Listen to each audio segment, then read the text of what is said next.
Kemi kënaqur me intensitetin ndoshta me volumin e lojës, por me disa gabime tona individuale, them që Vllaznia përfitoi.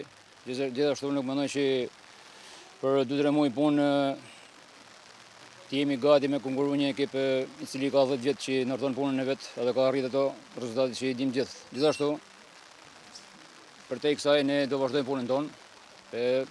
E dim defektet tona, sigurisht që duhet edhe disa ndryshime për të qenë më kompetitiv dhe për të qenë më rivalizues me ekipin më të mirë Shqipëri. Këtë duket progres, sepse diferencat me golat pak ndeshin me Vllaznin pas.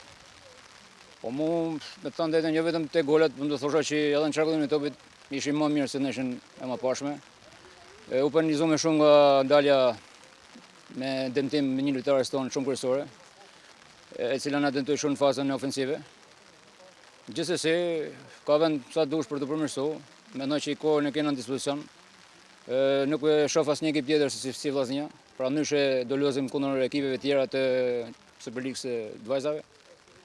Kështu që le të jetë një ndeshje, një pikë referimi dhe jona, okej, kaq kishim mundësi, kaq kemi arritur deri në këtë moment.